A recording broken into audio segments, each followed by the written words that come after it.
Hello, everyone, and welcome to another episode of the Tech Loft podcast. I'm your host, Sal, and I just want to welcome everyone to episode number 16. Now, this episode, we're not going to be covering several topics like I normally do. This one here is going to be strictly Google Stadia. Google Stadia was announced a few days ago. Google held a conference announcing Google Stadia and what it is. You can't say it's a console, and it's all because it's all up in the cloud. And I have to say, I was pretty impressed with what Google Stadia can deliver.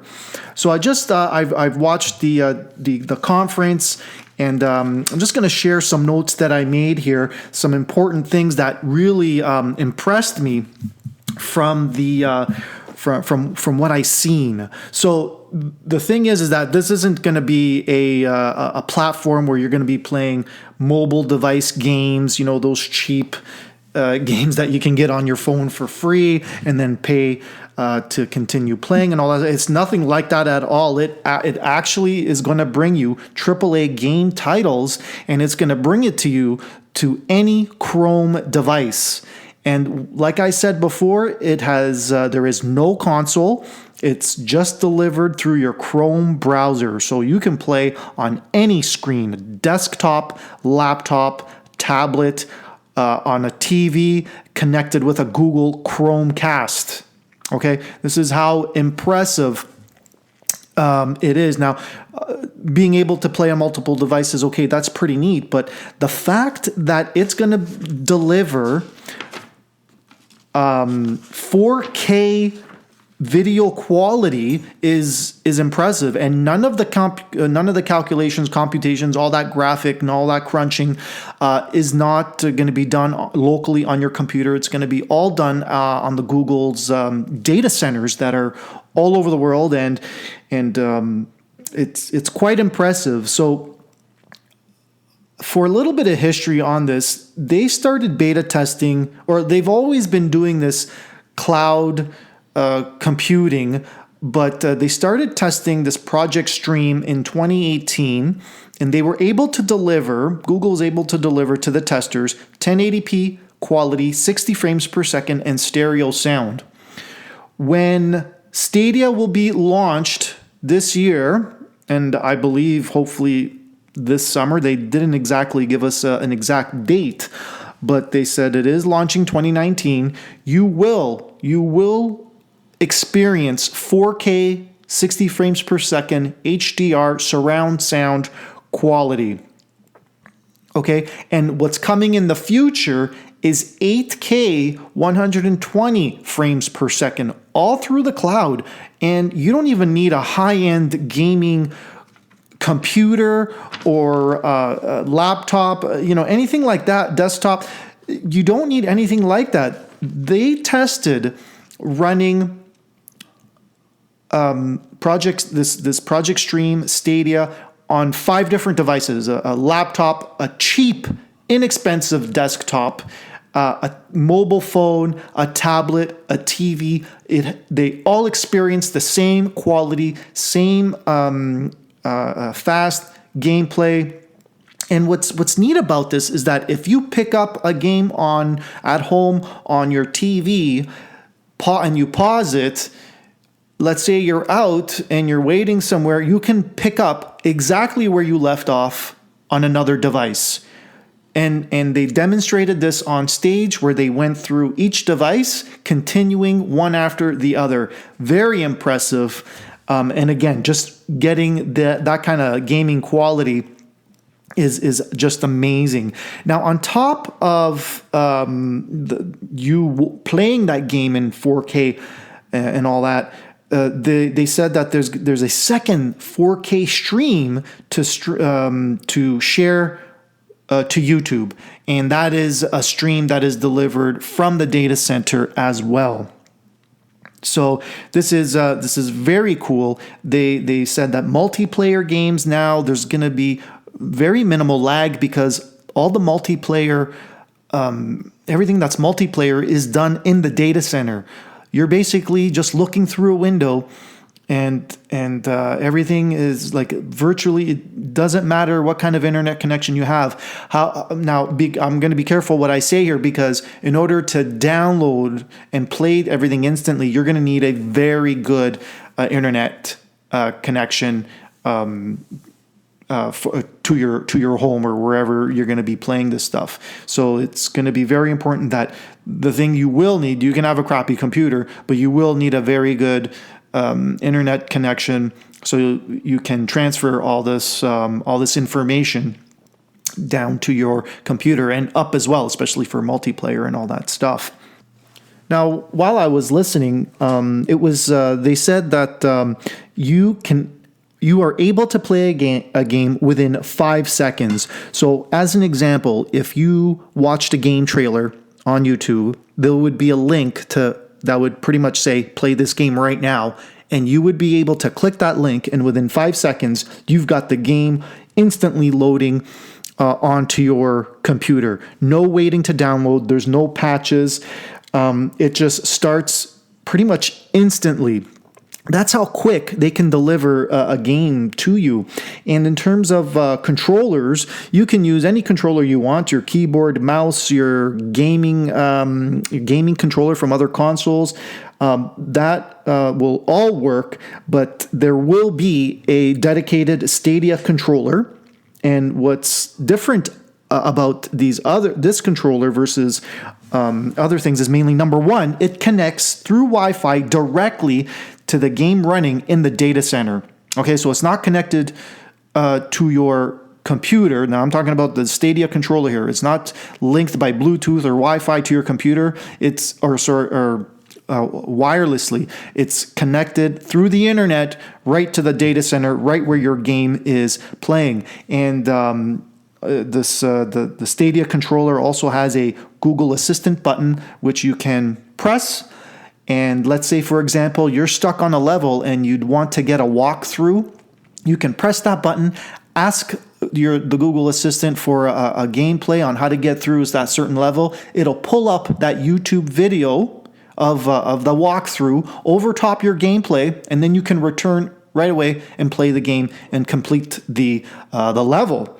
There's also a capture button, which allows you to share and save your gaming content right back to YouTube. So having a Stadia controller does have some advantages, but hopefully I don't see something like that being too expensive. They did not release any pricing from what I've seen, but that little controller there is certainly very cool.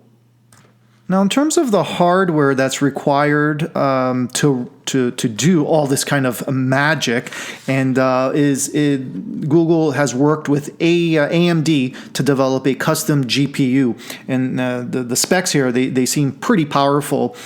Now, just a reminder. When a game is a game, it's called a game instance. So when you're playing a game and it's in session in the data center, it's called a game instance. So we've got a GPU here that's 10.7 teraflops of power.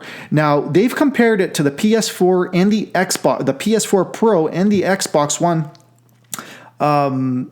consoles, and Stadia, again, 10.7 teraflops, while the PS4 Pro handles 4.2 teraflops, and the Xbox Pro version offers 6.0 teraflops. So this GPU is really powerful. I mean, obviously, it's come at a later time than that generation of consoles, but it does have a leg up there. It's got 56 compute units, HBM2 memory. Okay, and the CPU is a custom x86 processor that's running at 2.7 gigahertz, supports hyperthreading and AVX2. That is something that I have to look up because I'm not sure what that is right now. In terms of memory, they've got 16 gigabytes of total RAM, up to 484 gigabytes per second of transfer speed, and L2 and L3 cache combined of 9.7 megabytes. And all that is available to you in a Stadia instance. So when you're playing that game, all that power is dedicated to you, so you can have a really great experience at running a game. Now, in terms of just tap my microphone there. Now, in terms of multiplayer, like I mentioned, there's no more latency from your internet connection. When you're in the middle of a multiplayer game, everything is done on the server, so everything's in real time, and the multiplayer is happening all together on the same in the same data center. So everything is going to be quick. There's no latency. Your connection isn't based on the slowest person in the group. So that's pretty neat. There's a feature called Game Share where you can share your game instance, okay, and have a friend pick up from where you left off. Very cool. In terms of incorporating this with YouTube, let's say you're watching a live stream by whoever's on YouTube, the creator or whoever. There would be a link made available to join that same game that they're currently playing on YouTube at that very moment. So what they're saying is that you click that link I guess I'm assuming if you can if the creator can toggle that option on or off, if they want to be joined by their viewers, the viewer would click the link if it's available and placed in the lobby so they can participate in the next game. Now, the folks at Google mentioned that they have very many partners, developer partners, hardware partners like AMD. One of the few big ones that I picked out was the Unreal Engine full support, Unity, and Havoc. So they got a couple of heavy hitters on their side to support this platform, which it's pretty good that these guys are embracing it, because it's really going to help the game development on there. Just what can I say? It's going to bring some big titles to the console. And I believe that's all I got to say in terms of notes that I've picked out from the conference. There is going to be a first party studio. Where first-party titles will be created, kind of like Sony Computer and Entertainment. It's going to be called Stadia Games and Entertainment, and they will be a developer for first-party titles on the platform. Now, notice how I call this a platform and not a console, because there is no console, like I've said before. But like I said, I'm looking forward to seeing what else comes out, what kind of game titles will be made available on this platform. I thought that this idea wouldn't fly, but I gotta say I was pretty impressed with what this platform can deliver and how little you need to experience the quality of a pro console like a PS4 Pro. So yeah, I'm looking forward to it. Will this be a service that I will subscribe to? I'm gonna assume that it's gonna be a subscription based model where you just pay a monthly fee, kind of like Netflix, and just play anything that you want. I'm not sure right now. I'm just a fan of having that console on the TV and playing it straight from there. Hopefully they'll have some kind of free trial where I will be able to experience it and give it a try. But it isn't something that I'll probably be jumping on board right away. I don't play that many games that often. I do like to play them, but it'll be interesting to see what else will come out of this. So when it does launch this year, 2019, it'll be available in 4 regions: USA, Canada, the UK, and Europe. So those 4 areas will be the first to experience Stadia for public release, we'll say, because it's already been tested out by beta testers and all that. And that's it, folks. Hopefully you've enjoyed this little dedicated episode to Google's Stadia platform. Some good things, very impressive. And if you enjoyed this podcast, please subscribe. We're available on Apple Podcasts, Google Podcasts, Anchor.fm, all the big players. We are listed, Spotify, and all that. Thank you for listening, and once again, please subscribe, and you'll hear from me in the next Tech Loft podcast. Thanks for joining me. Ciao for now.